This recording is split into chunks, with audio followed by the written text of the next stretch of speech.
Buonasera a tutti e a tutte, io mi presento, sono Laura Lombardi, referente per l'orientamento dell'Ufficio Scolastico di Rimini. Vi do il benvenuto a questo evento, a questo incontro territoriale informativo per le iscrizioni all'anno scolastico 2026-2027, organizzato dall'Ufficio Scolastico di Rimini in sinergia con l'Ufficio Scolastico regionale per Emilia Romagna e grazie alla preziosa partecipazione di Camera di Commercio, AECA e ITS Academy. Abbiamo voluto organizzare questo incontro all'inizio del mese di novembre che dà il via a un periodo particolarmente intenso che di solito si conclude nel mese di gennaio con le iscrizioni, ricco di attività proprio legate all'orientamento. Mi riferisco agli Open Day, agli Open Night, a tutte le attività di studente per un giorno organizzate in sinergia tra le scuole secondarie di primo grado e le scuole secondarie di secondo grado, che hanno lo scopo di fornire tutte le informazioni, ma speriamo anche di far vivere delle esperienze veramente orientative a tutti gli alunni e alle alunne che stanno concludendo il percorso nella scuola secondaria di primo grado. Quindi questo incontro vuole essere l'occasione per fornire una cornice di contesto anche strategica all'interno della quale poi potete inserire tutte le informazioni che raccoglierete durante questi incontri.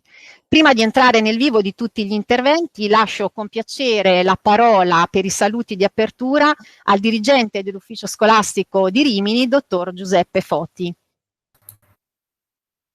Grazie Laura e buonasera a tutti. Innanzitutto voglio ringraziare anch'io AECA, la Camera di Commercio, ITS Academy per essere qui in modo da poter offrire a tutti gli studenti che sono in uscita dalla secondaria di primo grado una visione più ampia possibile di quelle che sono le opzioni che hanno di fronte e a cui possono ovviamente accedere. Io ovviamente sono qui tendenzialmente per rappresentare quello che è l'offerta scolastica statale. Chiaramente non è l'unica offerta che è presente sul territorio, ma l'offerta scolastica statale volevo rappresentare, ecco, che è comunque un'offerta diffusa. Noi offriamo sulla provincia di Rimini 15 indirizzi del professionale, 16 indirizzi tecnici, 16 indirizzi liceali.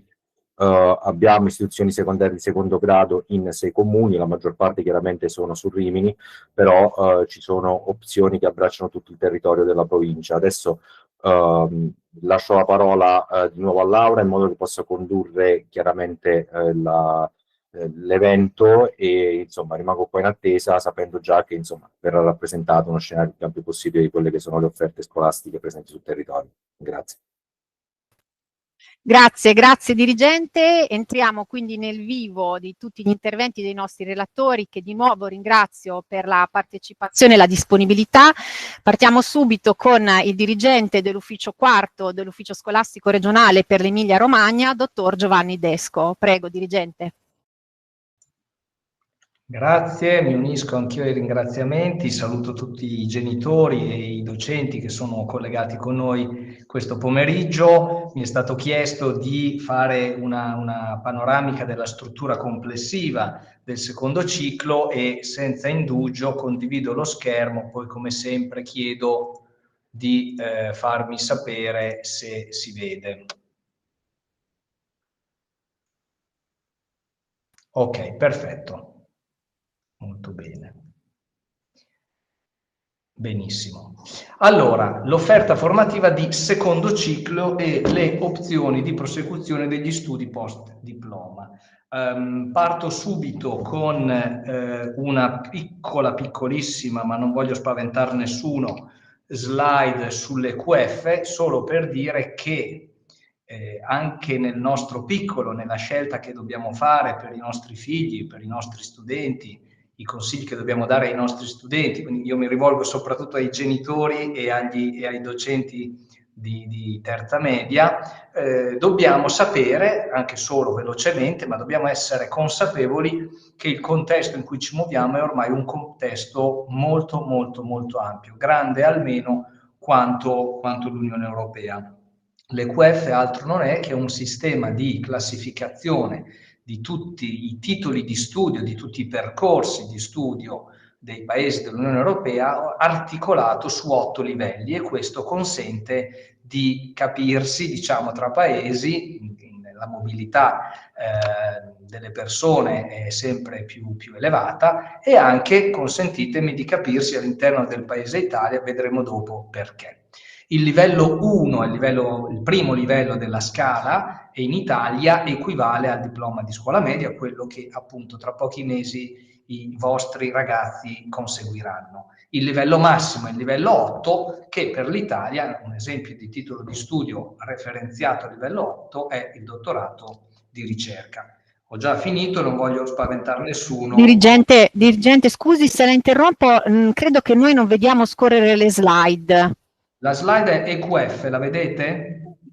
No, vi vediamo la prima, col titolo. Questa la vedete adesso? No. Allora, riprovo a fare, ha fatto bene, anzi poteva anche vediamo così, se faccio così, se viene meglio. Ditemi.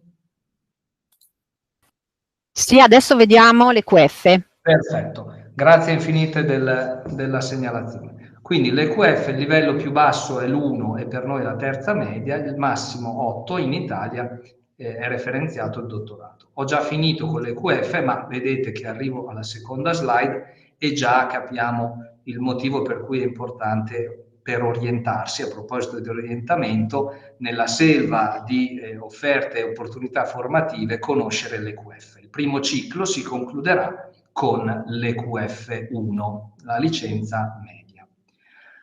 Il secondo ciclo del sistema educativo di istruzione e formazione, poi giù in nota ho messo la dicitura esatta della disposizione normativa, è articolato in 2 sottosistemi. Un sottosistema di istruzione, a sua volta organizzato in 3 filiere, liceale, tecnica e professionale.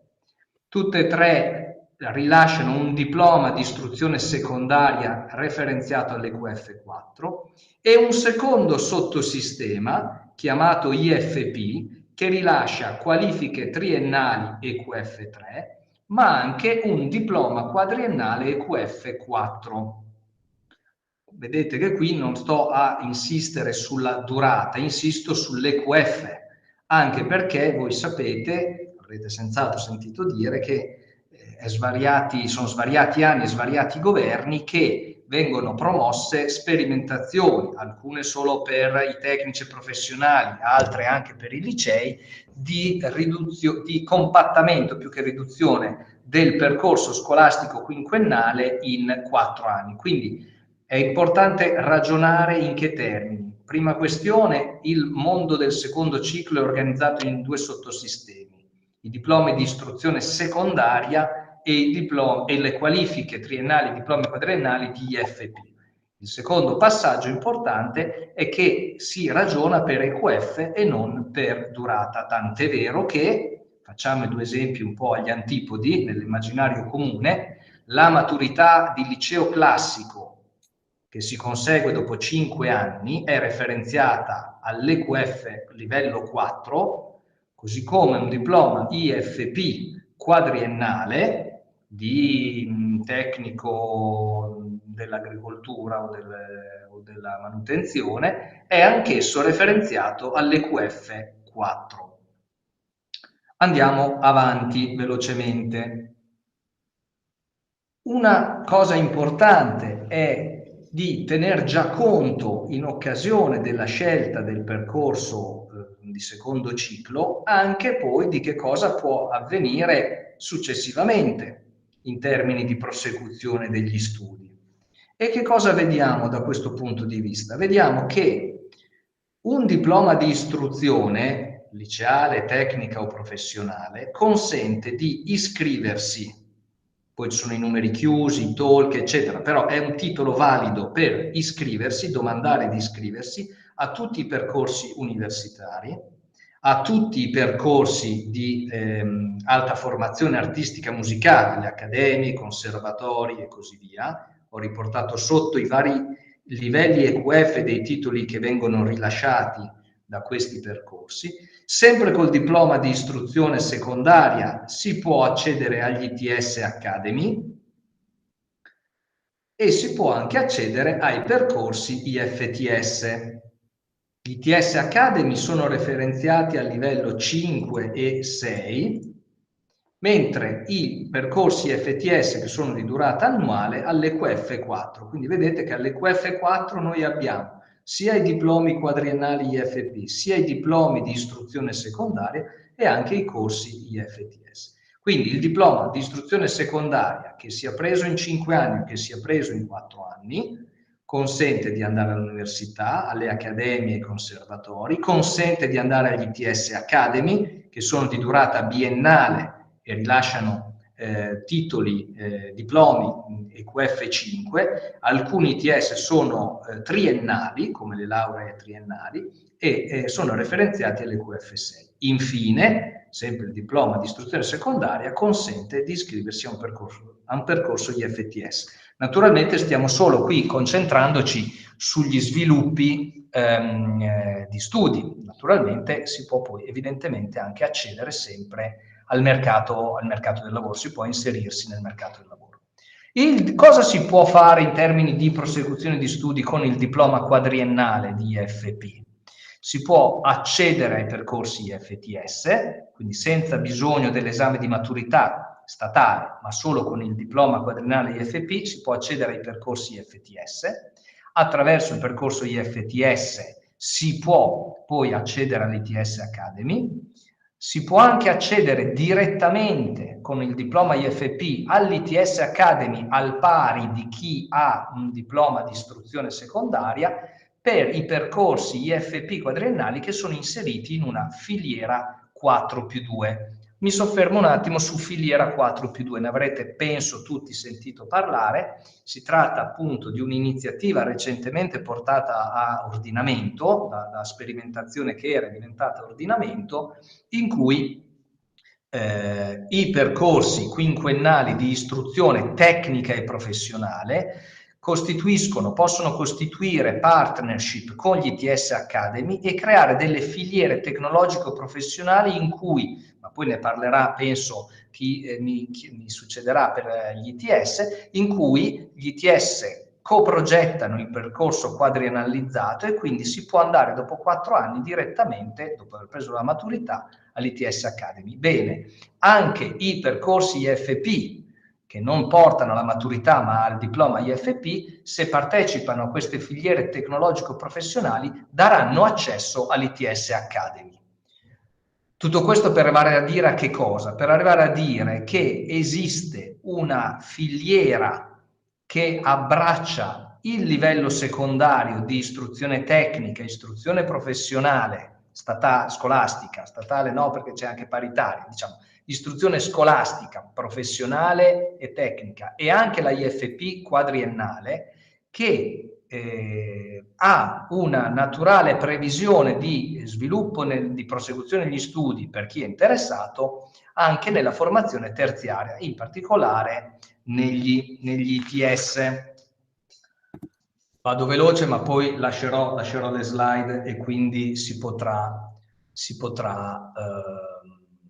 approfondire e capire meglio. Quindi tornando indietro, per scegliere dopo il primo ciclo che cosa, in quale percorso delle 4 diciamo filiere che abbiamo, liceale, tecnica, professionale, IFP, è utile anche guardare la proiezione successiva per un'eventuale possibilità di prosecuzione degli studi. Cosa è consentito fare con il titolo che si andrà a conseguire e in particolare abbiamo evidenziato che così come c'è una possibilità di sviluppo, diciamo qua l'ho messo in grigio, dell'istruzione liceale rispetto all'università e AFAM, è in particolare disegnato un percorso verticale che connette i percorsi di istruzione professionalizzante, IFP quadriennale, professionale e tecnica,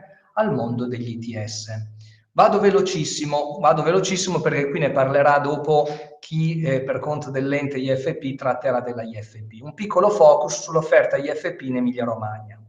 Dopo il conseguimento del diploma di licenza media, ci si può iscrivere online a un percorso quinquennale di istruzione professionale Ci si può iscrivere a un percorso IFP realizzato sempre dagli istituti professionali, si dice in regime di sussidiarietà, quindi sono classi dentro gli istituti professionali con docenti degli istituti professionali che erogano percorsi IFP triennali, quadriennali, oppure se non c'è il numero sufficiente nell'ambito di una classe quinquennale ci sono studenti con un piano di studi personalizzato che consentirà loro di acquisire il diploma IFP, ma c'è anche la possibilità di iscriversi per studenti a rischio abbandono. A rischio abbandono parliamo di abbandono scolastico, non abbandono formativo, di iscriversi a un primo anno direttamente gestito da un ente IFP che poi fa sviluppare negli anni successivi, sempre presso un ente, nei tondi in alto ho messo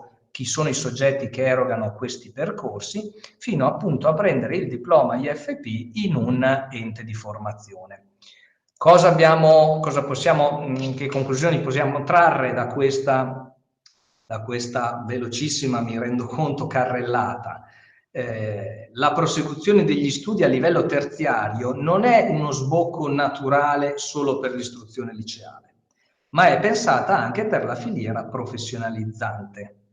La filiera tecnologico-professionale, più conosciuta come 4+2, è un importante tassello di questo disegno. Insomma, in altri termini e sintetizzando, se mai è stato vero, non lo è più che il criterio di scelta della scuola, del percorso secondario debba seguire la logica: voglio senz'altro continuare a studiare, quindi senz'altro faccio un liceo, quasi sicuramente voglio andare a lavorare e non voglio proseguire gli studi a livello terziario, e allora mi iscrivo a un percorso professionalizzante. Primo blocco finito qui, secondo e ultimo blocco, perché il tempo scorre veloce e anche la vostra pazienza. Il consiglio di orientamento. Voi sapete che da un anno, direi, è stato adottato un format nazionale univoco di consiglio di orientamento. Fino all'anno precedente ogni scuola realizzava, come dire, in autonomia questo documento importantissimo. È stato come dire, uniformato su scala nazionale. Qui niente di nuovo, ma ve lo spiegheranno i docenti, i referenti orientamento in uscita, come si andrà a consultare il consiglio di orientamento. Andiamo subito a un elemento che credo possa essere utile alla riflessione: il consiglio di orientamento e poi cosa succede in termini di iscrizione. Allora, questi sono i dati della Regione Emilia-Romagna riferiti a quest'anno. Il consiglio di orientamento che venne dato negli ultimi mesi del 2024 per il 25-26 avevano questa distribuzione: 40,7% liceo, 27,4% consigli che consigliavano l'istruzione tecnica, 29, poco più del 29% istruzione professionale e quasi 3% l'istruzione e formazione professionale. Bene. A febbraio 25 le famiglie, perché sono ancora le famiglie che usano iscrizione online, come si sono comportate rispetto al consiglio orientativo, che appunto, lo ribadiamo, è un consiglio, non ha assolutamente carattere prescrittivo obbligatorio, e quindi è normale che non ci sia una aderenza perfetta tra i due dati. Bene, a livello della Regione Emilia-Romagna, a fronte di un consiglio orientativo per il liceo di quasi il 41%, si sono iscritti a un liceo più del 46%, con un più 57%.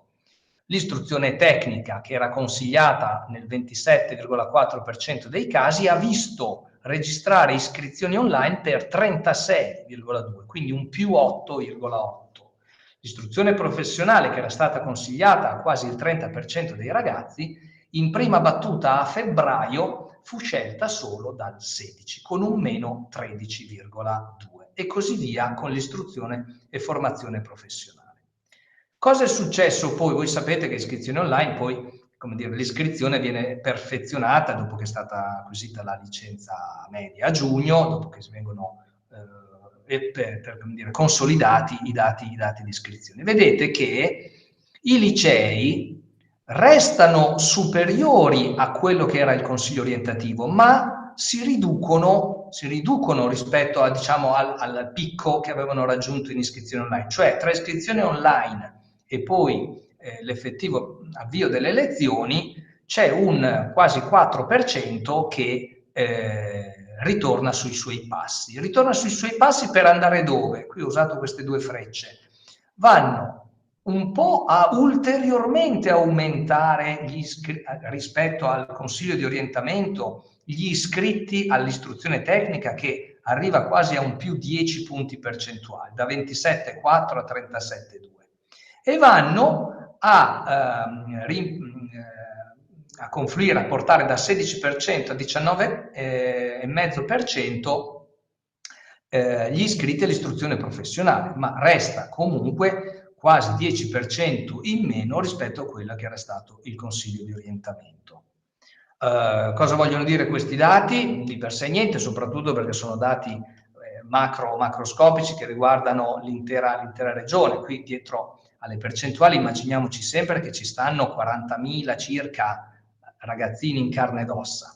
Ho provato a fare un veloce focus anche sulla situazione della provincia di Rimini, in cui vedete, rispetto al dato regionale, ogni provincia ha le sue caratteristiche, vedete che è un po' diverso. In questo caso, a fronte del consiglio di orientamento che è stato dato per il liceo al 48% dei ragazzi, vi ho rimesso in piccolo quello che abbiamo appena visto di livello regionale, che vedete era molto più basso, ecco, molte famiglie hanno deciso di non seguire il consiglio di iscrizione al liceo, ma di iscriversi ad altri percorsi. Il consiglio di orientamento a Rimini fu dato per l'istruzione tecnica a poco più del 22% e alla fine abbiamo un 32% di iscritti all'istruzione tecnica. Un 27% di consiglio per la professionale, che si è tradotto in un 23% di iscrizioni all'istruzione professionale. Anche qui vuol dire qualcosa di particolare? No, sono però dati che credo possano aiutare ad approfondire quella riflessione che porta alla alla scelta del percorso di studio. E allora, per concludere, tre punti, così ogni scelta comporta il rischio di sbagliare, sempre. Non esiste una scelta che non implichi di correre il rischio che si riveli sbagliata. Non fosse altro, anche se era giusta, perché cambiano le condizioni, cambiano le caratteristiche del percorso che ho scelto, oppure sono cambiato io che l'ho scelto. Quindi dobbiamo partire da questa consapevolezza. Non esiste il rischio zero, a qualunque età e in qualunque circostanza. Il sistema educativo è organizzato per accompagnare nei cambi di percorso, quindi non trasmettiamo noi adulti, dico noi perché mi ci metto anch'io, non dobbiamo assolutamente trasmettere la paura di scegliere e quindi il connesso rischio di sbagliare, perché c'è un sistema di accompagnamento, c'è una rete di protezione mentre camminiamo sul filo. Poi, certo, se non si sbaglia è meglio, ma questo è, scusate, fin troppo banale. Spero di, nei pochi minuti a disposizione, aver dato un quadro che non ha aumentato la confusione, ma forse abbia fornito elementi di riflessione utili. Lascerò nelle slide anche poi una serie di cose che non vediamo adesso, legate alle lauree professionalizzanti, gli ITS e le loro caratteristiche. Grazie.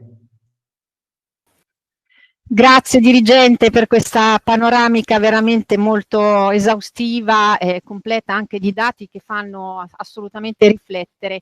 Entriamo adesso nell'aspetto socio-economico, andiamo a vedere qual è la realtà del territorio riminese. Lo facciamo grazie al contributo della responsabile orientamento al lavoro e alle professioni della Camera di Commercio della Romagna, la dottoressa Anna Del Prete. Prego.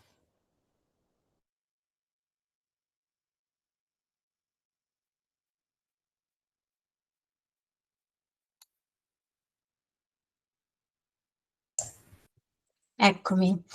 Buon pomeriggio di nuovo a tutti, sia a voi collegati in streaming che i relatori in Meet, e un grazie prima di tutto a chi ci ospita e ha strutturato questi incontri, in particolare all'Ufficio Scolastico Riminese per la fiducia che ci ha riconosciuto. Mi presento, sono Anna Del Prete, molti di voi mi conoscono, sono per il 10° anno scolastico consecutivo responsabile dell'Ufficio Orientamento al Lavoro e alle Professioni della Camera di Commercio della Romagna, Forlì, Cesena e Rimini. E anche nei periodi di lavoro precedenti ho trattato per oltre 6 anni i temi della formazione professionale, per una decina d'anni l'internazionalizzazione e alcuni aspetti legati all'Europa, e 4 anni di ufficio studi e statistica. Da circa 20 anni quindi sono nella pubblica amministrazione, e in precedenza avevo avuto dei periodi nel commercio, nell'azienda di famiglia, in ambito bancario e nel turismo, quindi anche nel privato. E vorrei riportarmi al momento della scelta, quindi indubbiamente un momento molto importante, e anche con la massima consapevolezza, così come è stato detto poco fa dal dirigente Giovanni Desco, con la massima consapevolezza e presa di coscienza delle informazioni disponibili si può sbagliare e ancora rimediare. Quindi mi aiuterò con una quindicina di slide, quante sono i minuti che mi sono concessi, ma il mio intento è quello di gettare qualche seme, qualche riflessione come genitori e come docenti. Sono abbastanza emozionata perché sono 6 anni che non mi collego online con un gruppo così numeroso di persone. E non so se sappiate chi siamo. La Camera di Commercio viene detta anche casa delle imprese, e siamo un ente pubblico che svolge funzioni di interesse generale per il sistema delle imprese, curandone lo sviluppo nell'ambito delle economie locali. Abbiamo vari organi e varie funzioni che sono sostanzialmente 3. La prima è la tenuta del registro imprese, quindi l'anagrafe delle imprese, così come esiste l'anagrafe della popolazione. In Italia siamo circa 60 milioni e circa 6 milioni di imprese, quindi una ogni 10 abitanti, e in Romagna questo tasso di imprenditorialità è ancora più elevato rispetto al resto d'Italia.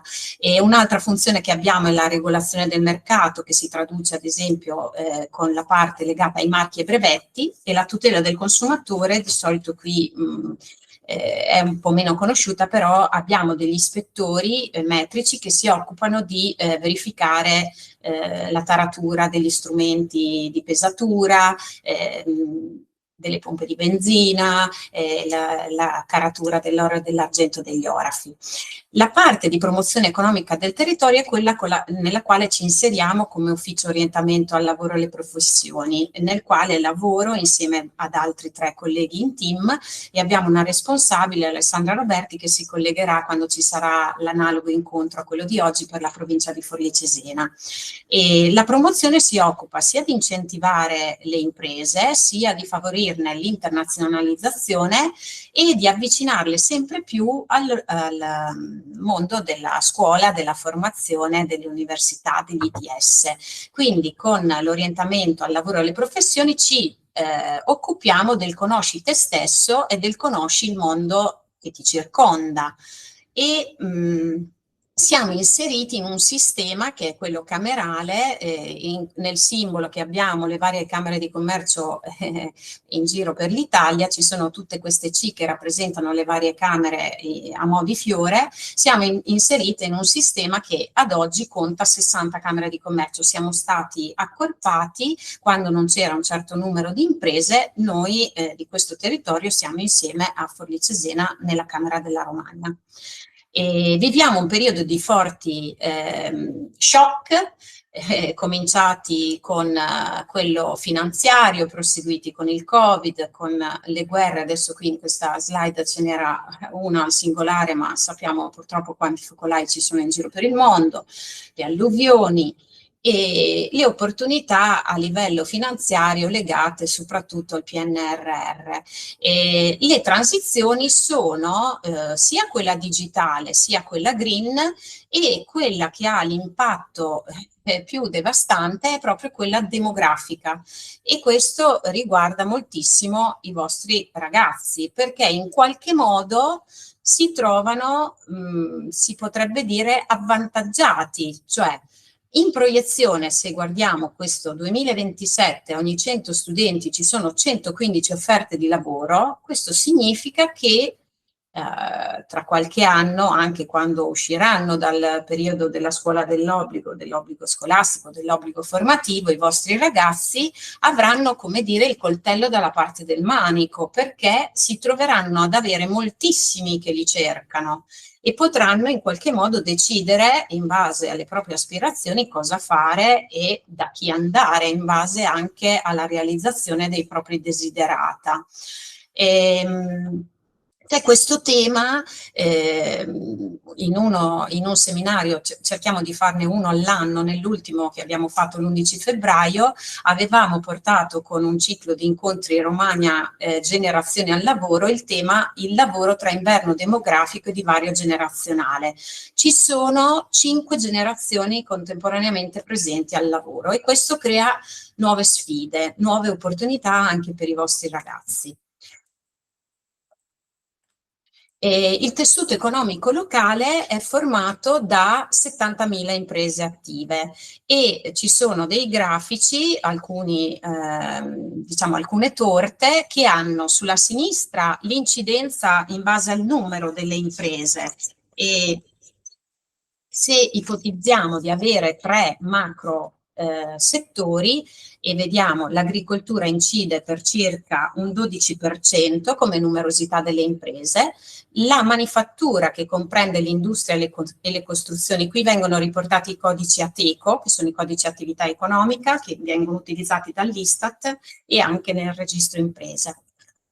Insieme la manifattura conta un 24% delle imprese e la maggior parte delle imprese nell'ambito dei servizi, formato da commercio, turismo, altri servizi, compreso l'immobiliare. Se andiamo a vedere la stessa suddivisione dal punto di vista degli addetti, cioè di quante persone lavorano in queste imprese, troviamo qualche differenza. L'agricoltura ne occupa un 8%, la manifattura un 30% e i servizi 62%. Possiamo analizzare gli stessi dati dal punto di vista invece del valore aggiunto, che è la ricchezza prodotta da questi settori, da questi ambiti di lavoro, e abbiamo un 3% dall'agricoltura, un 26% dal manifatturiero, comunque con un numero di addetti percentualmente inferiore rispetto al resto dei servizi, e un 71% nei servizi. Queste percentuali, questa compagine di tessuto economico è molto marcata nella provincia di Rimini, cioè la provincia di Rimini è molto spinta come incidenza nell'ambito dei servizi. Già Forlivese e Cesenato è un po' più spinto sul manifatturiero e sull'internazionalizzazione. E la caratteristica, lo vedete qua, 4,38 addetti medi per azienda, vuol dire che la maggior parte delle aziende sono microimprese al di sotto dei 10 dipendenti, e questo implica che poi vadano anche supportate, che alcune risorse e competenze non le hanno all'interno ma le cercano poi fuori. Nell'ambito delle eccellenze del nostro territorio si parla di agroalimentare, di moda, di abitare, nautica da diporto, turismo, benessere, meccanica, costruzioni, commercio, servizi alle persone, terzo settore. Qui ci sono alcune indicazioni, ripeto, sono sempre i codici ATECO che hanno questo ordine, si parte dall'agricoltura, si passa dal manifatturiero al commercio e poi ai servizi, compresa anche la pubblica amministrazione, e possiamo vedere Rimini come si colloca, dov'è che ha questa punta di incidenza di imprese nel turismo, ma andando a vedere c'è anche una punta nell'immobiliare e anche nella parte del commercio, questo a livello di numerosità. Il mercato del lavoro, dall'altra parte, quindi abbiamo da una parte le imprese e dall'altra i lavoratori, registra un 2024 buono, in miglioramento sia il tasso di occupazione che il tasso di disoccupazione. Di solito la Romagna ha una performance peggiore dell'Emilia Romagna, ma una performance migliore dell'Italia. Sulla parte si crea un paradosso: i dati che ci fornisce Excelsior e i dati che ci fornisce Istat ufficiali sul mercato del lavoro, comunque un po' di disoccupazione, diciamo che quella al 5% è considerata fisiologica. L'Emilia Romagna è scesa sotto il livello, diciamo, minimo, a un 4,3%, adesso siamo scesi anche noi come Romagna, eravamo un pelino in ritardo, nel 2023 eravamo sul 6,2%, nonostante ci sia della disoccupazione, ovvero delle persone che cercano occupazione e non la trovano. Dall'altra parte abbiamo le imprese che cercano, almeno per il 30% i giovani, hanno bisogno di giovani per inserire l'innovazione, ma la difficoltà di reperimento è quasi di una figura su due, e queste difficoltà di reperimento sono marcatissime in alcuni titoli di studio. Gli open data sono dati a disposizione di tutti, quindi gratuiti, assolutamente navigabili. Oltre ad Excelsior, i risultati li vediamo velocemente, alcuni tipi di risultati che si possono ricavare navigando, magari accompagnando anche i vostri ragazzi. C'è un sito che si chiama Che ci faccio col diploma, e vi segnalo sull'Emilia Romagna, che è molto all'avanguardia su tanti fronti, la Skills Intelligence Emilia Romagna, che mette a confronto i dati a consuntivo, i dati previsionali e anche l'analisi con l'intelligenza artificiale di una serie di annunci classificati anche in base ai cluster, ad alcuni argomenti di interesse o settori. Excelsior ha una parte nuova che si chiama Excelsior Orienta, all'interno della quale c'è questo Orienta Game. È un gioco in realtà validato dall'Università di Bologna, che consente, al termine, circa dura 20 minuti, di avere delle indicazioni sul perché, sul come, sul con chi realizzare certe aspirazioni. È stato anche accreditato dall'OECD, il sito Excelsior, e anche Excelsior Orienta come una delle buone pratiche, quindi dall'OCSE a livello internazionale.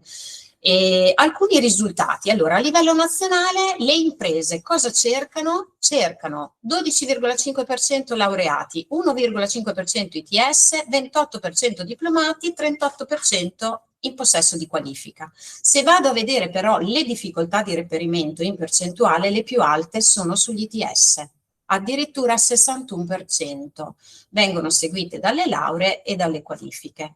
Vado veloce, qua ci sono i primi 3 titoli di studio impossibili da trovare da parte delle imprese, perché vedete le difficoltà di reperimento addirittura al 74%, i primi 3 ITS e i primi 3 diplomi. Ci sono vari indirizzi e comunque l'Emilia Romagna è una regione che dà delle buone opportunità, perché a livello di diplomi è la quinta che li impiega, a livello di lauree la quarta in Italia. Ovviamente i numeri in valore assoluto viaggiano su 130.000 per i diplomati e su 54.000 per i laureati, però diciamo che le opportunità per chi lavora e studia, ma anche per chi va fuori e poi rientra, o l'attrattività per chi proviene da altre zone è buona. Qui ci sono moltissime informazioni, mi soffermo solo su 2 particolari. Allora, il manifatturiero è quello che ha la maggiore incidenza di contratti a tempo indeterminato. Questi sono gli esiti sull'Emilia Romagna dell'ultimo trimestre in corso, del 4º trimestre dell'anno. Il turismo è quello che ha la maggiore flessibilità nelle tipologie di contratti. Questo non significa che un settore è buono, un settore è cattivo, non è un giudizio, significa che c'è una differenza strutturale nei settori e chi va a lavorarci deve saperlo in partenza. E le competenze più richieste sono sempre la flessibilità e adattamento. Qua ci sono 4 raggruppamenti: le green, le digitali, life, soft skills o di vita e competenze insomma di vita, ma in queste comunicative schizza negli ultimi anni la capacità di interculturale, di avere a che fare con persone provenienti da più paesi.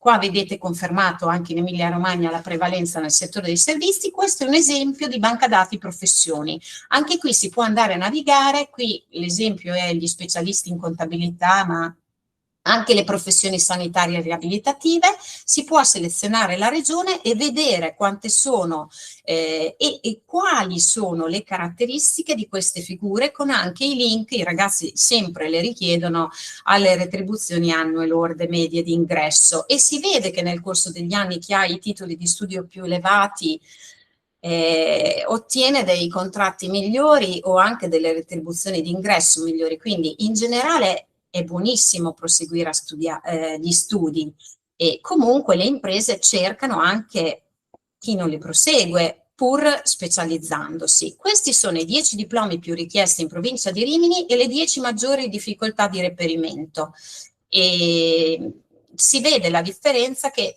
queste, diciamo, graduatorie non sono mai coincidenti, quindi bisogna mettersi dal lato della domanda e dell'offerta di lavoro e valutare in alcuni ambiti ci sono le maggiori opportunità, ma prima avendo fatto il conosci te stesso e avendo seguito anche quelle che sono le proprie propensioni. Allo stesso modo la laurea più richiesta è l'indirizzo economico, ma non è la più difficile da trovare da parte delle imprese, è al 10° posto.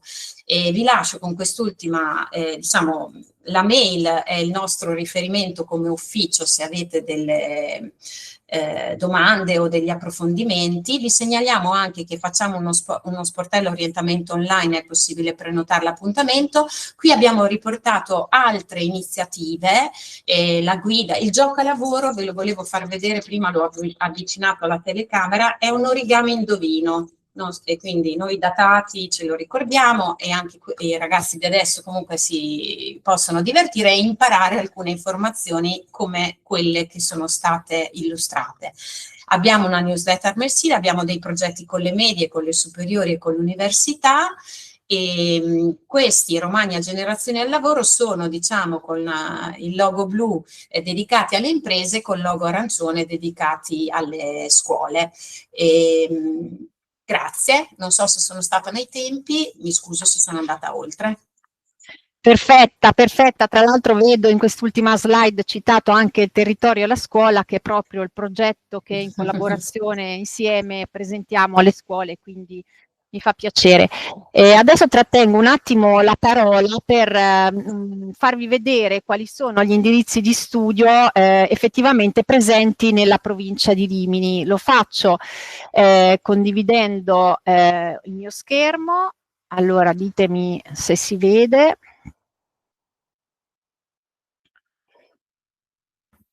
Ok, allora in un qualunque motore di ricerca, se digitate Ufficio Scolastico Rimini, il primo risultato che trovate è proprio quello giusto. Potete scorrere lungo questa barra blu fino a pagine tematiche, scendete fino a PCTO orientamento, trovate questa pagina dove tra l'altro ci sono anche i miei contatti se volete scrivere per qualche chiarimento. E abbiamo appunto le due sezioni. In questo momento non ci addentriamo dentro alla sezione PCTO, PCTO scusate, che è un acronimo che sta per percorsi per le competenze trasversali e per l'orientamento. Si tratta di una metodologia didattica che affianca la formazione teorica in classe con l'esperienza diretta nel mondo del lavoro. Non riguarda gli studenti sin dal primo anno delle scuole secondarie di secondo grado, quindi non approfondiamo in questo momento, però ne sentirete sicuramente parlare durante gli Open Day, perché si tratta di percorsi che caratterizzano e sono caratterizzati dal percorso di studi che si è intrapreso, quindi sicuramente ve ne parleranno per darvi anche un orizzonte di senso di quello che sarà, forse con il termine formazione scuola lavoro che a breve subentrerà a questo acronimo forse un po' complesso. Comunque entriamo dentro alla sezione orientamento, dove vedete ci sono più bottoni, compreso quello sulla formazione terziaria, giusto per avere una panoramica anche sul post diploma, però approfondiamo questo bottone, scelta della scuola secondaria di secondo grado e IFP. Troviamo questa immagine che sicuramente un po' spaventa, ma speriamo che anche alla fine di questo incontro possa essere più leggibile, e ritroviamo ancora una volta i 4 percorsi di cui abbiamo già sentito parlare: licei, tecnici, professionali, IFP. Cliccando su questi link in realtà non si fa altro che scendere più in basso in questa pagina, ma quello che vi voglio far vedere prima di appunto approfondire è la piattaforma unica. La piattaforma unica è una piattaforma nazionale del Ministero dell'Istruzione e del Merito, contiene tante sezioni, sicuramente ne avete già sentito parlare. Quello che succede cliccando qui è di non arrivare alla home page della piattaforma unica, ma direttamente nella sezione orientamento, proprio sulla scelta della scuola secondaria. Quindi ritrovate anche in questo caso licei, tecnici, professionali, IFP triennali, IFP quadriennali, e quindi è possibile approfondire direttamente nella piattaforma nazionale. Ad esempio io adesso ho cliccato tecnici, scendendo trovate una descrizione di cosa sono i percorsi negli istituti tecnici. A sinistra tutti gli indirizzi presenti sul territorio nazionale e anche alcune descrizioni, ad esempio a chi è adatto, cosa si imparerà a fare, cosa succede dopo il diploma. Quindi è sicuramente una sezione interessante, ripeto, per ogni tipo di percorso. Ci sono anche dei link, le statistiche su istruzione e lavoro, e c'è anche un link entrando nel quale si può selezionare una città o una regione e andare a vedere che cosa c'è. Quindi potrebbe essere interessante per andare a vedere qual è l'offerta, per esempio, nelle province limitrofe rispetto a quella di Rimini. E se non vogliamo partire da questo orizzonte nazionale, che può magari anche essere più complicato, rimaniamo nella nostra pagina dell'ufficio scolastico territoriale. Scendendo troviamo una serie di tabelle. La prima è quella sui licei statali, subito seguita dai licei paritari. Come si legge questa tabella? È molto semplice e intuitivo. Nella prima colonna avete il nome degli istituti e il comune nel quale l'istituto è collocato. Nella seconda colonna avete gli indirizzi, articolazioni, opzioni. Che cosa significa in pratica? Che ogni istituto ha al suo interno attivi più indirizzi, e vedete che alcuni indirizzi si ripetono in diversi istituti, altri sono peculiari di un istituto in particolare, altri sembrano magari simili, ma in realtà possono essere stati leggermente modificati con la libertà dell'autonomia di ciascun istituto. Vediamo ad esempio che un percorso può avere in realtà poi più indirizzi. Per esempio l'artistico è presente in 2 istituti con indirizzi di natura diversa. Sono tutti questi percorsi quinquennali, ad eccezione di questo che è, vedete, quadriennale. Come si fa a capire quale indirizzo è meglio di un altro per sé o per il proprio figlio, se si è nella situazione di essere il genitore? In realtà bisogna approfondire sicuramente, perché indirizzo diverso significa piano di studi diverso, quadro orario diverso, discipline diverse. Questo approfondimento lo potete fare già durante gli Open Day, sicuramente vi verranno presentati i piani di studi, quindi l'invito è proprio quello di non fermarvi magari solo alla visione delle aule e dei laboratori, che sono assolutamente importantissimi, ma di approfondire anche l'aspetto delle discipline. Lo potete fare in quell'occasione, lo potete fare anche con i referenti dell'orientamento delle scuole secondarie di primo e di secondo grado, che anzi colgo l'occasione per ringraziare, perché sono sempre estremamente collaborativi e propositivi anche nei confronti di tutto quello che nasce dall'ufficio scolastico. Nella terza colonna avete dei link utili. Il primo è un link al sito dell'istituto, dove trovate sicuramente tutte le date degli Open Day e le eventuali modalità per iscriversi. Il secondo link è alla pagina dell'offerta formativa, sempre dentro l'istituto. Il terzo link è alla pagina di Uni, unica, quindi la piattaforma ministeriale che abbiamo visto poco fa, ma non nella sezione generica, direttamente nella sezione di quell'istituto. E può essere interessante perché dentro Unica trovate anche tutta un'altra serie di dati, di statistiche che vi raccontano qualcosa in più su quella scuola. Alcune scuole poi hanno dato l'occasione anche di pubblicare dei video di presentazione che trovate sempre nella terza colonna. Scendo, avete altre due tabelle per gli istituti tecnici, prima gli statali e poi i paritari. Qui la tabella è un pochino più articolata perché gli istituti tecnici appartengono a due settori, economico o tecnologico.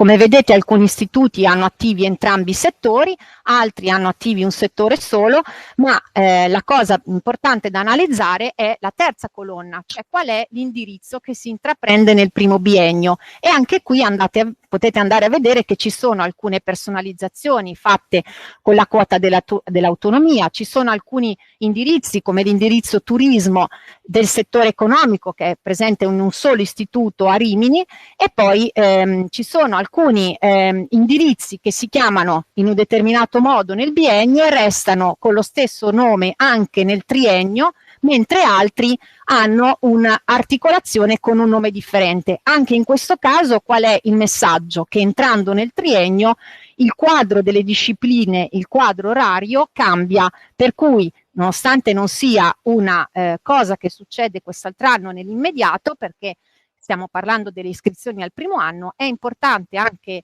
in prospettiva vedere quali sono le opzioni del secondo biennio e ultimo anno. Scendendo abbiamo appunto il tecnico paritario che ha entrambi i settori, scendendo ancora avete gli istituti professionali, statali prima e paritari. In questo caso al centro trovate sempre gli indirizzi che sono anche in questo caso personalizzati in alcuni istituti. Vi segnalo in questa tabella in particolar modo un asterisco che mi indica un percorso quadriennale della filiera 4+2 in questo caso con l'ITS Maker, e due asterischi invece nei percorsi quadriennali di altri due istituti, in questo caso nella filiera con l'ITS Turismo e Benessere. La terza colonna ha sempre lo stesso senso che vi ho spiegato prima. Abbiamo l'istituto paritario professionale con un unico indirizzo. E infine abbiamo l'IFP, quindi l'istruzione e la formazione professionale. Qui si può fare un approfondimento sul sito della Regione Emilia-Romagna e come abbiamo visto anche prima nell'intervento del dottor Desco, l'istruzione e la formazione professionale può essere erogata all'interno di istituti professionali oppure da enti accreditati. Gli istituti professionali che quindi trovate qui, li abbiamo già visti anche nella tabella precedente, in questo caso statali e paritari sono insieme. Nella colonna centrale che cosa trovate? Le qualifiche, quindi con un asterisco quelle che sono le qualifiche di terzo livello che si acquisiscono con il triennio, con due asterischi il quarto anno presente. Anche questa è un'informazione che vi può essere utile come prospettiva, perché appunto stiamo parlando del quarto anno, quindi non dell'immediato futuro. Nell'ultima tabella ci sono gli enti di formazione professionale accreditati per erogare istruzione e formazione professionale. Vi faccio notare quali sono e dove sono collocati. Nel mezzo avete sempre le qualifiche con lo stesso significato di prima. Non approfondisco perché a breve il dottor Zarri entrerà proprio nel merito di questo aspetto. Torno un attimo alla pagina dalla quale siamo partiti, quella dell'ufficio scolastico, per farvi molto velocemente vedere anche la mappa. Spero che si veda. Eccola qua. Allora, questa mappa in realtà è la mappa di tutti i plessi della provincia di Rimini, quindi ci sono anche i gradi inferiori e infatti vedete sono tantissimi e circondano la Repubblica di San Marino, che chiaramente è al di fuori della nostra competenza. In particolare quelli che interessano a noi sono quelli con il puntatore rosso, cioè le scuole di secondo grado, e in questo caso trovate sia le statali che le paritarie. Le potete vedere elencate anche espandendo questa tendina, scendiamo fino al puntatore rosso, vedete ci sono tutti i nomi, alcuni compaiono più volte perché hanno più sedi, più plessi. Cliccandoci sopra vi viene evidenziato dove si trova e ci sono anche alcune informazioni utili, l'indirizzo, gli orari. Ripercorriamole un attimo insieme prima di chiudere. Partiamo da Nova Feltria con l'ISIS Tonino Guerra che ha percorsi liceali, tecnici e professionali. Scendiamo lungo la Mare Chiese, ci spostiamo verso Sant'Arcangelo dove c'è la sede Molari dell'Istituto Tecnico Economico Einaudi Molari.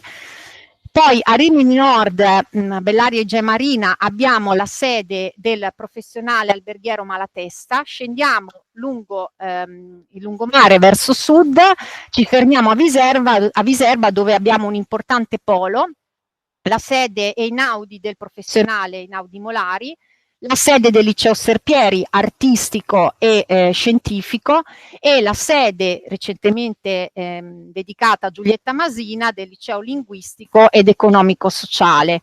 Leggermente più a sud e più all'interno abbiamo la sede dell'Istituto Paritario Michelangelo, tecnico, economico e tecnologico. Centro storico di Rimini abbiamo la sede dell'Istituto Paritario Maestre Pie con l'indirizzo del liceo e del professionale, le due sedi invece del Cesare Valgimigli che è il liceo classico e delle scienze umane.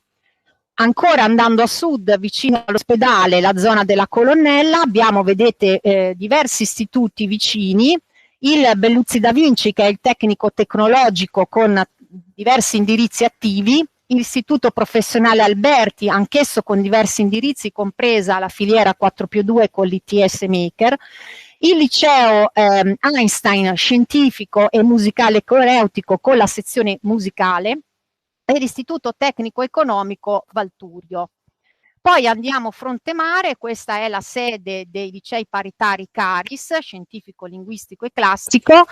Qui abbiamo la sede centrale del professionale alberghiero Malatesta, che ha anch'essa l'ITS 4+2 con l'ITS Turismo e Benessere.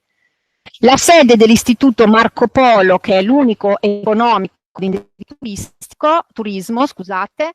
E poi ci spostiamo verso Riccione dove c'è un altro importante polo, il liceo Volta Fellini scientifico e artistico e l'Istituto Professionale Alberghiero Savioli, anch'esso con l'ITS, con la filiera 4+2 con l'ITS Turismo e Benessere.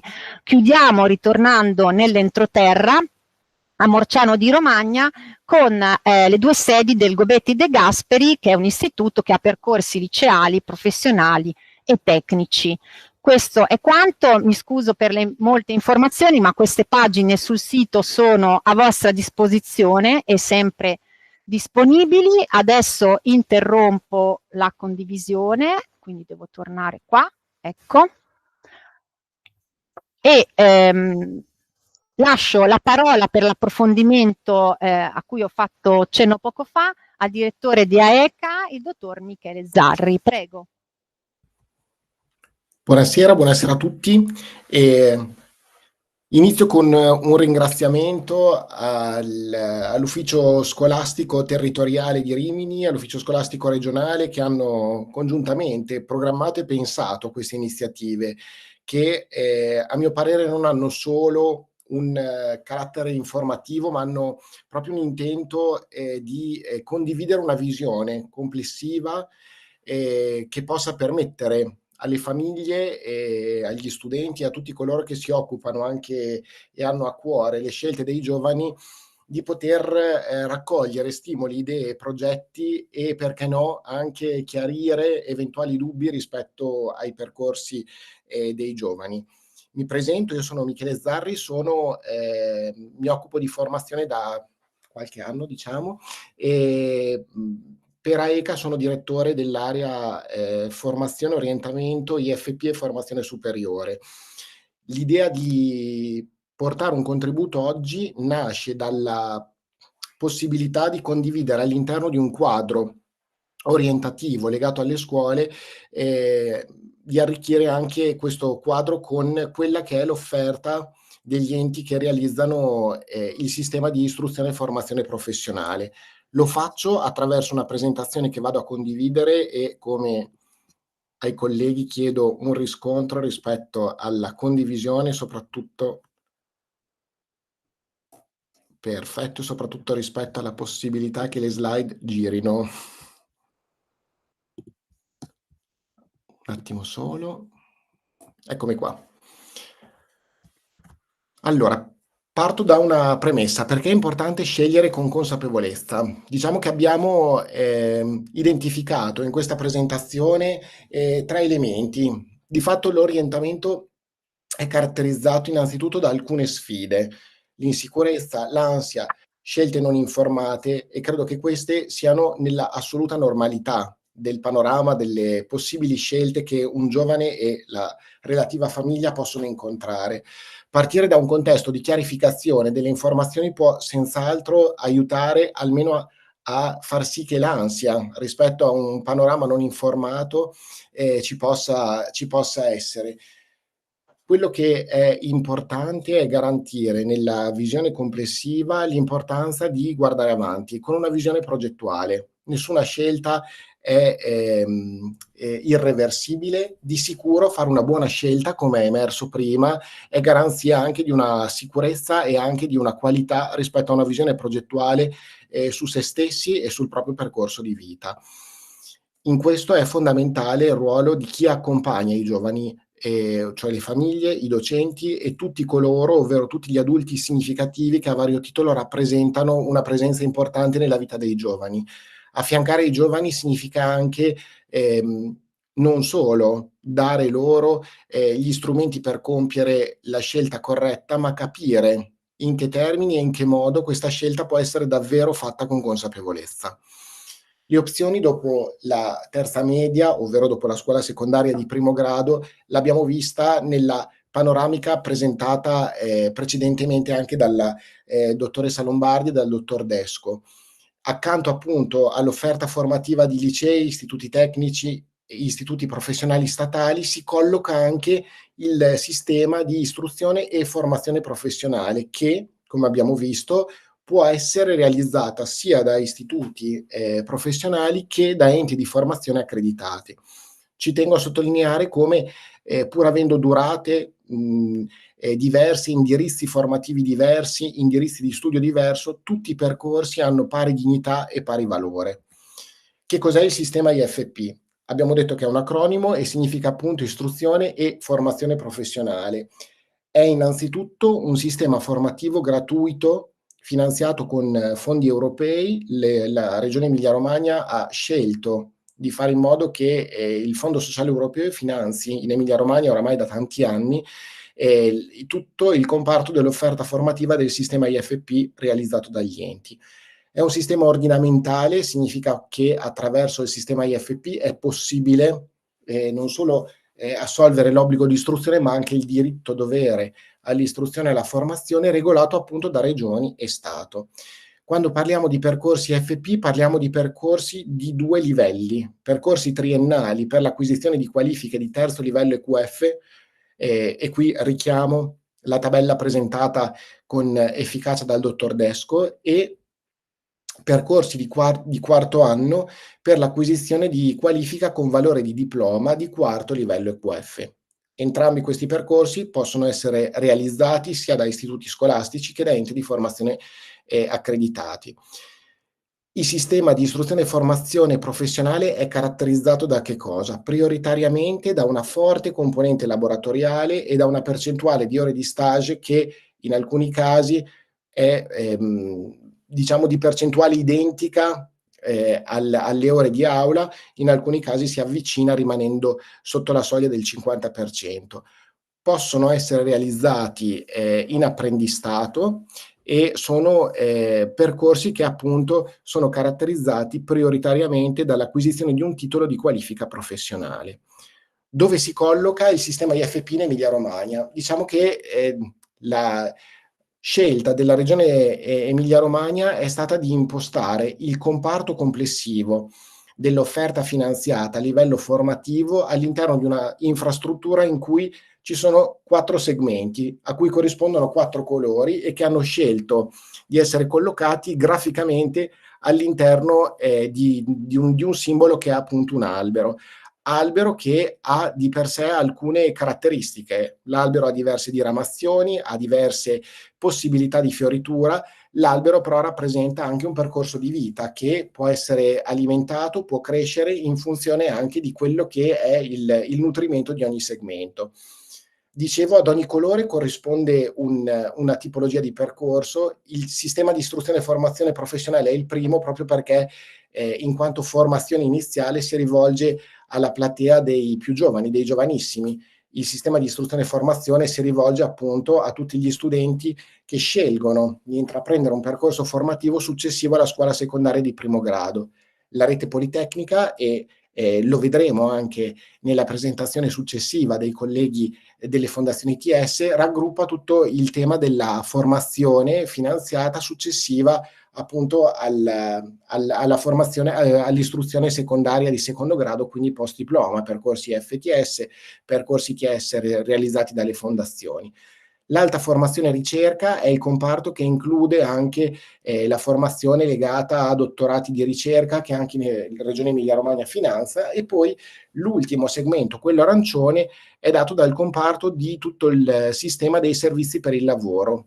La Regione ha un'agenzia regionale che si occupa appunto di servizi per il lavoro e che consente a tutte le persone, indipendentemente dall'età e dal percorso precedente, di avere accesso al mondo del lavoro attraverso percorsi per l'occupabilità, l'orientamento e quindi il placement e la collocazione. Il sistema IFP, tornando al segmento rosso, è rappresentato appunto da questa collocazione, dicevamo, pari dignità rispetto all'offerta dei licei, degli istituti tecnici, degli istituti professionali statali e degli enti di formazione. È caratterizzato da che cosa? Da percorsi triennali. Abbiamo visto che con la pubblicazione della legge 5 del 2011, che è la legge regionale di riferimento per l'offerta dei percorsi ordinamentali IFP, sono stati definiti i criteri per la programmazione di questi percorsi. Il primo anno solitamente viene, diciamo, da come venne pubblicata la legge, il primo anno si scelse di definirlo come proposto ai giovani in modo tale che fosse un anno corrispondente alla prima superiore, a cui consegue un secondo e un terzo anno realizzato presso un ente di formazione professionale. Un quarto anno, come vedete qua nel pallino rosso più alto, è quello appunto relativo al diploma professionale. Primo anno di scuola superiore obbligatorio, a cui conseguono un secondo e un terzo anno presso un ente di formazione accreditato.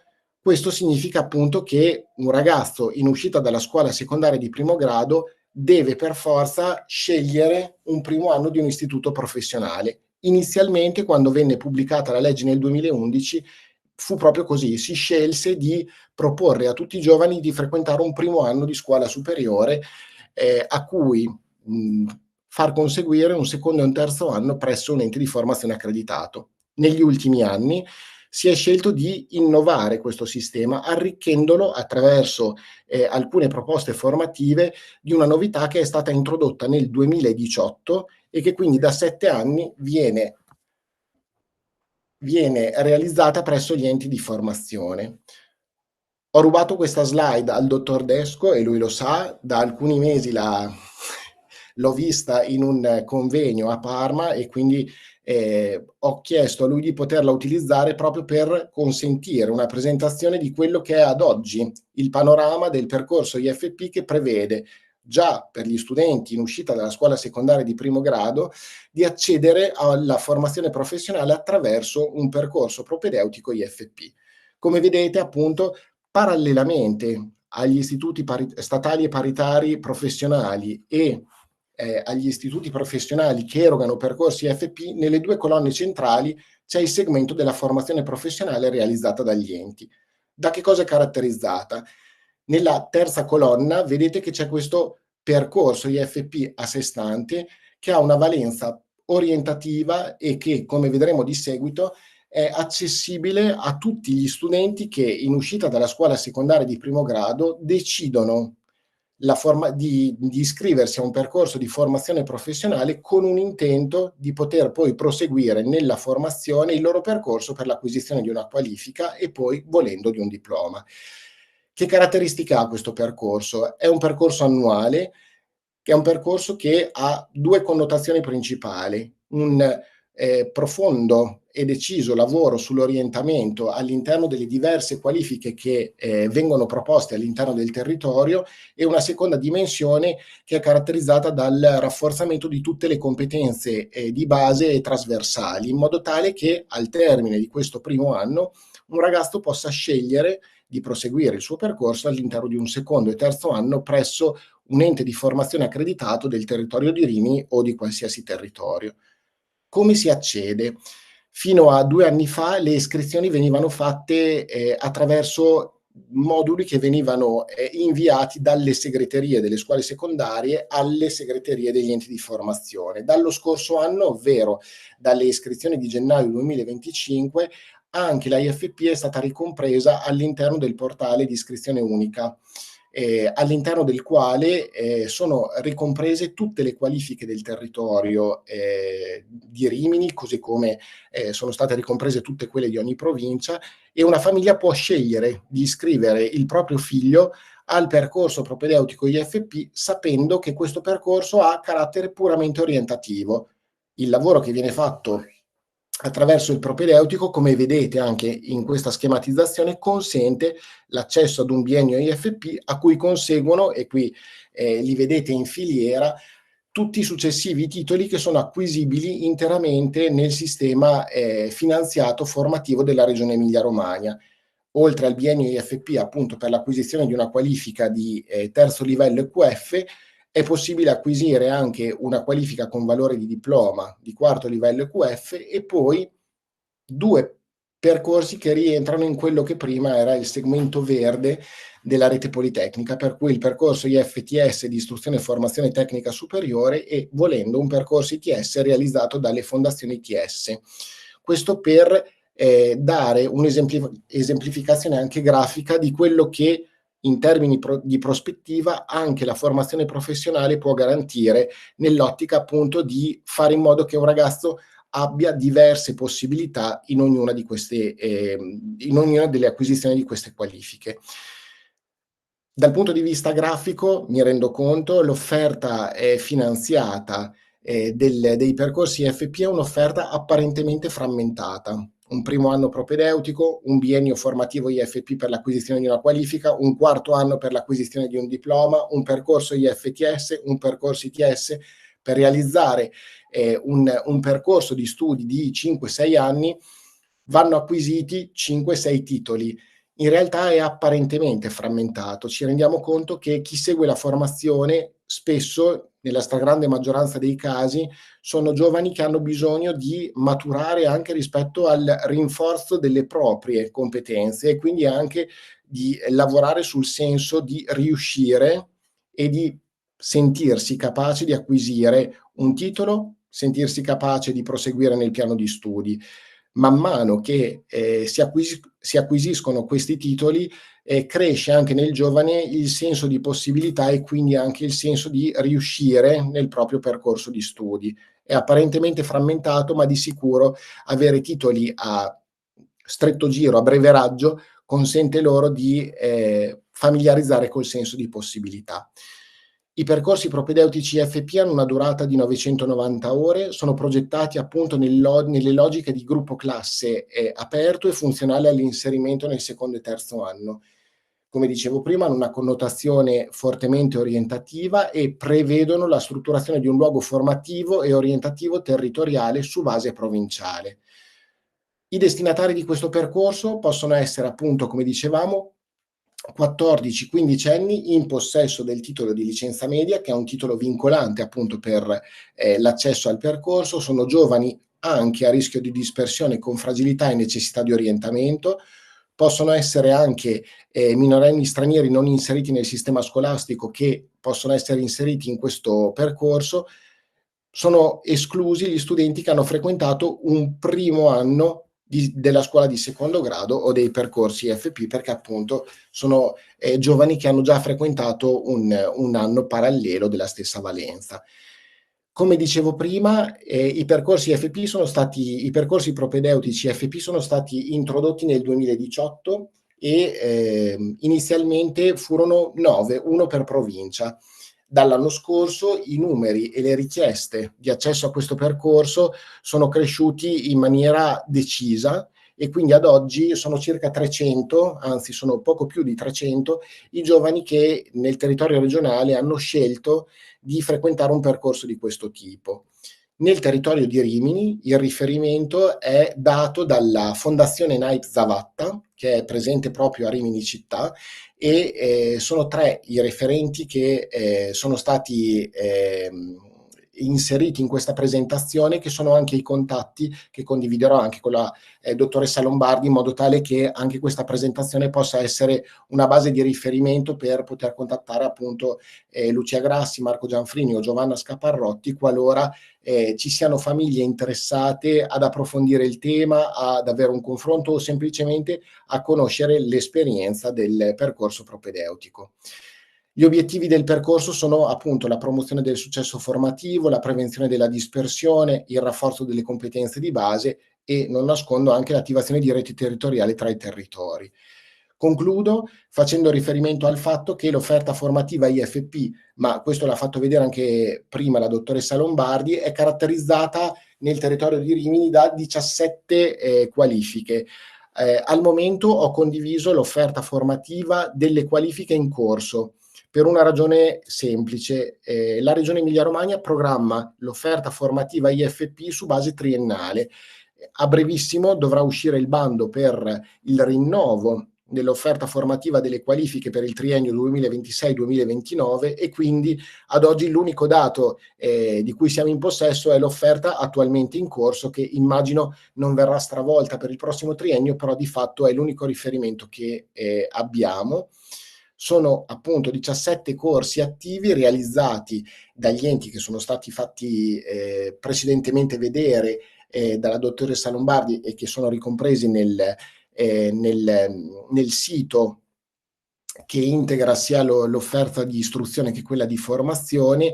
Qui ho solo aggiunto anche il link dei siti che sono consultabili, perché saranno anche riferimento prioritario per l'aggiornamento dell'offerta qualora dovesse uscire il bando a breve e appunto avremo l'approvazione dell'offerta formativa. Ci tengo a chiudere con questa slide proprio per sottolineare anche alcuni valori della formazione professionale. È vero, è una didattica fortemente esperienziale, è personalizzata, è caratterizzata da una figura centrale che è quella del tutor, che occupa uno spazio e un rilievo centrali nella attuazione dei percorsi. Il tutor garantisce un accompagnamento costante sia a livello personale che di gruppo e un sostegno motivazionale importante.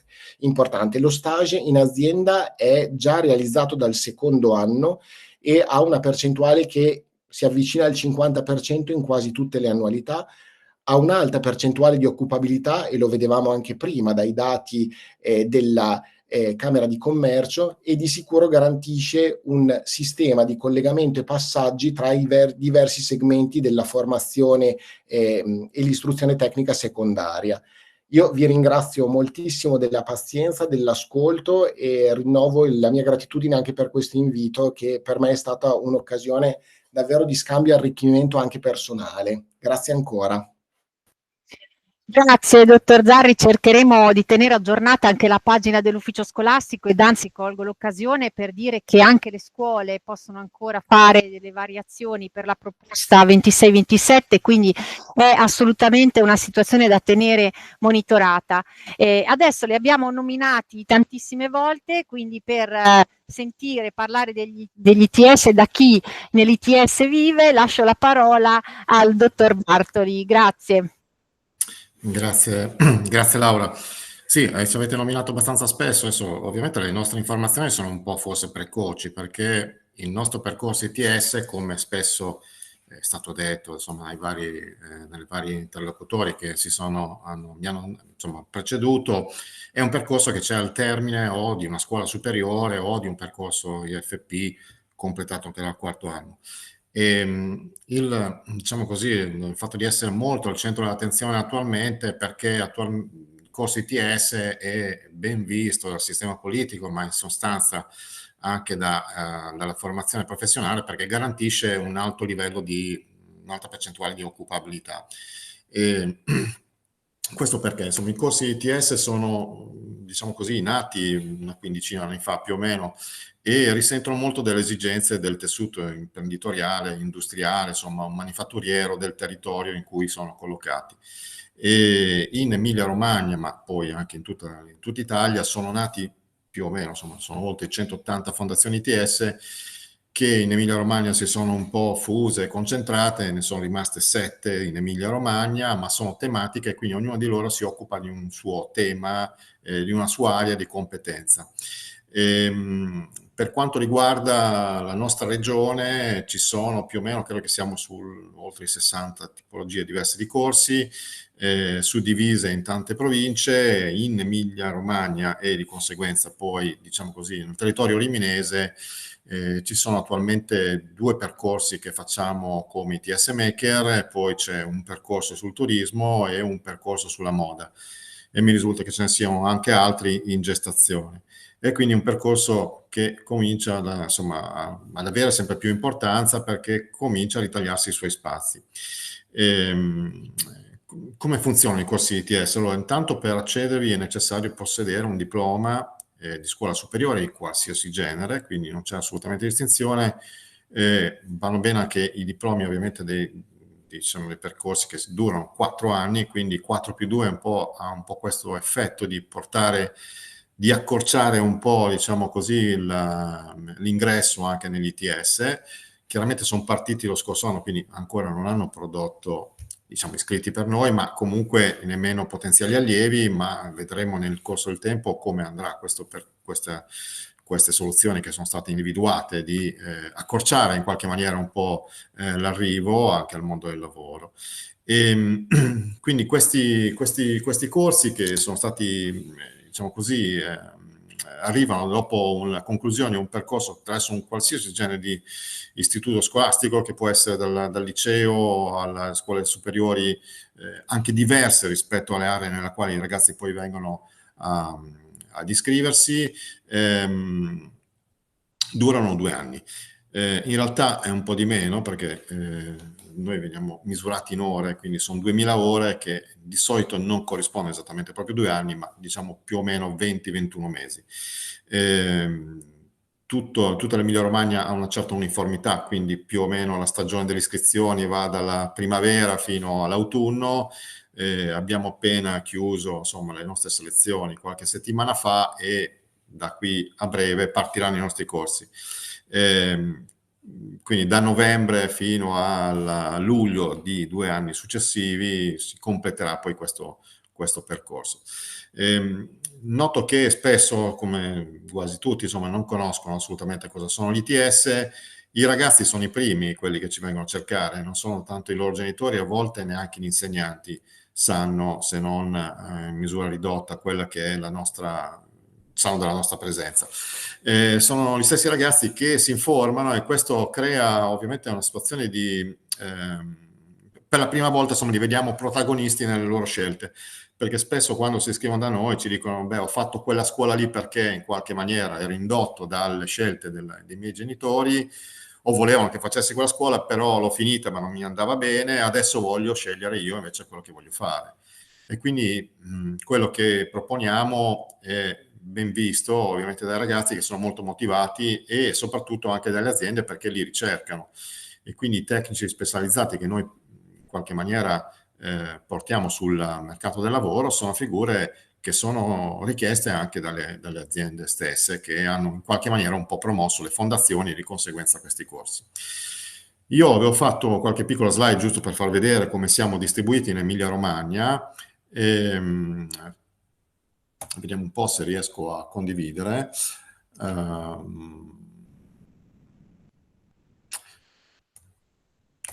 Non conosco molto bene Meet, ma comunque ad ogni modo volevo solo dirvi che in Emilia Romagna, adesso non riesco a farla venire fuori questa slide, Laura scusami, ma vi dico un po' come siamo distribuiti, cioè per quanto riguarda i corsi ITS risentono appunto del tessuto imprenditoriale delle zone di competenza, quindi c'è ad esempio la logistica che è concentrata a Piacenza, che è un importante polo logistico per tutta Italia, c'è il biomedicale per esempio che è dalle parti di Mirandola, quindi è collocato lì, poi per il resto ci sono i nostri corsi di meccanica che vanno da Rimini, da Misano, perché noi partiamo un pochettino più in giù e arrivano fino direttamente a Piacenza. Poi ci sono altri corsi sull'energia, c'è la moda, c'è l'informatica, che bene o male sono presenti anche in altre province del territorio, diciamo, emiliano-romagnolo. Queste 7 fondazioni ogni anno, diciamo così, propongono dei corsi a cui i ragazzi possono iscriversi. Ogni anno risentono anche di qualche piccola variazione, quindi non sono corsi sempre uguali, si adeguano col tempo, e questo è un po' anche un altro delle nostre, diciamo così, elementi di forza, perché riusciamo ad adeguarci anche alle mutate esigenze di quelle che possono essere le imprese. Poi il bello del nostro corso, che vediamo essere apprezzato anche dai ragazzi che ci frequentano, è il fatto che delle 2000 ore complessive ovviamente non le passano tutte e 2000 in aula. Il 40% di queste ore, quindi 800 ore, vengono passate in azienda. Quindi diciamo che non devono studiare in queste 800 ore, e questo è uno degli elementi che i ragazzi apprezzano di più. Si presentano direttamente nelle realtà produttive e sperimentano quello che in qualche maniera hanno visto nelle parti d'aula. Gli stessi docenti che noi utilizziamo nelle parti d'aula spesso sono, anzi la maggior parte dei casi, nel 70% dei casi, provengono dalle aziende stesse, e quindi diciamo anche le stesse docenze sono in qualche maniera un po' personalizzate in base a quelle che le esigenze del tessuto industriale nelle quali vengono fatti poi questi corsi, e che devono ovviamente creare quel tipo di occupazione di diplomati in qualche maniera che serve alle aziende del territorio.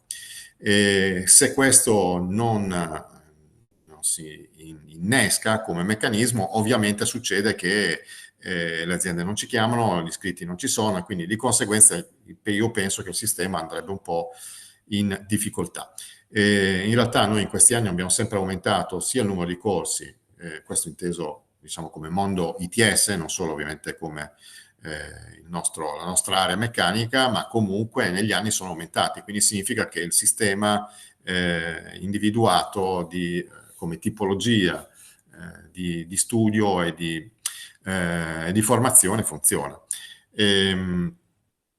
Questo per sintetizzare un po' quello che è la nostra esperienza. Adesso noi come ITS Maker siamo quelli che abbiamo più corsi di tutte le fondazioni dell'Emilia Romagna, e quest'anno siamo arrivati a 24 percorsi, suddivisi appunto nelle varie province, da Piacenza venendo giù fino a Misano. A Misano siamo al circuito, abbiamo un corso di tecnico del motorsport, per noi della base, insomma, della sede di Rimini, è il corso con più iscritti, ed è un po' anomalo perché, a differenza degli altri corsi, noi a Misano si iscrivono persone da tutta Italia, e quindi non è un corso nel quale c'è un vincolo geografico, per cui l'ITS, ma questo vale per tutti, insomma, non è un percorso nel quale è legato molto diciamo, alla provenienza geografica, per cui noi abbiamo sicuramente iscritti anche qui dal territorio, insomma, provenienti da Rimini, da Morciano, da Urbino, che insomma consideriamo comunque abbastanza vicino a noi, ma ci sono anche persone che vengono dalla Sicilia, dalla Sardegna, dal Veneto, dal Piemonte, insomma anche in regioni abbastanza sviluppate, che non trovano nella loro regione, nel loro territorio, corsi di questo genere. Ovviamente, a parte Misano, che è un corso con la sua, insomma, peculiarità, al corso di meccatronica che invece facciamo a Rimini c'è una predominanza di persone che vengono più o meno, insomma, dalla Romagna, ma ci sono anche in questo caso persone che vengono da altre regioni. Questo perché sono attratti un po' dal nostro territorio, che esprime ovviamente anche in qualche maniera una domanda che c'è nelle aziende che sono presenti qua, che sono insomma, ben viste e apprezzate, e questo è il motivo per cui spesso arrivano ad avere diciamo, un'attrattiva in generale data non solo dal nostro corso, ma un po' anche da tutto il nostro territorio, e quindi dal comparto della specializzazione che nel tempo c'è stato nel nostro tessuto industriale.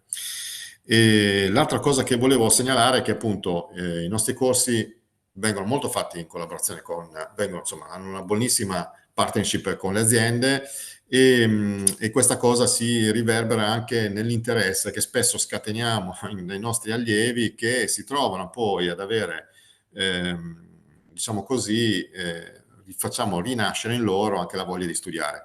Per cui chi fa il percorso ITS non è che necessariamente vada poi a concludere la sua attività in un'azienda con la quale magari ha fatto insomma delle collaborazioni o uno stage, ma spesso insomma in misura diciamo non prevalente, però è capitato che i nostri allievi poi si risvegli la voglia di studiare e tornino, anzi a volte vanno per la prima volta a completare il loro percorso in una università, di solito in un percorso più o meno attinente a quello che svolgono qua.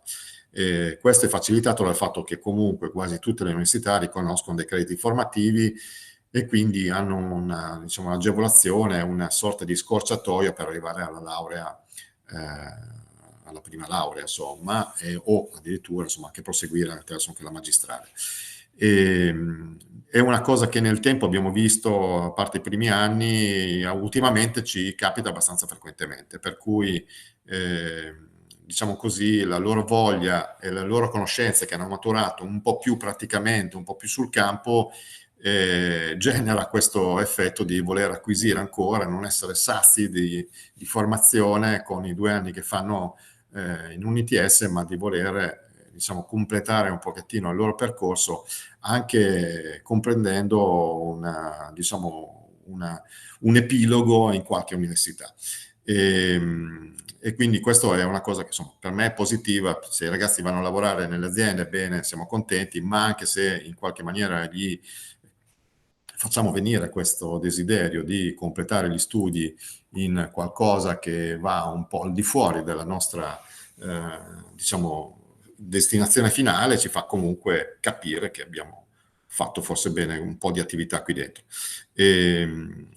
Questo per, diciamo così, adesso non vorrei entrare nel dettaglio dei nostri percorsi che sono articolati, che di solito insomma ci vuole ancora un po' di tempo, insomma vorrei solo che rimanesse il messaggio che esistono questi ITS che hanno alcuni aspetti ovviamente positivi e che sono un contenitore nella quale i ragazzi spesso trovano un po' di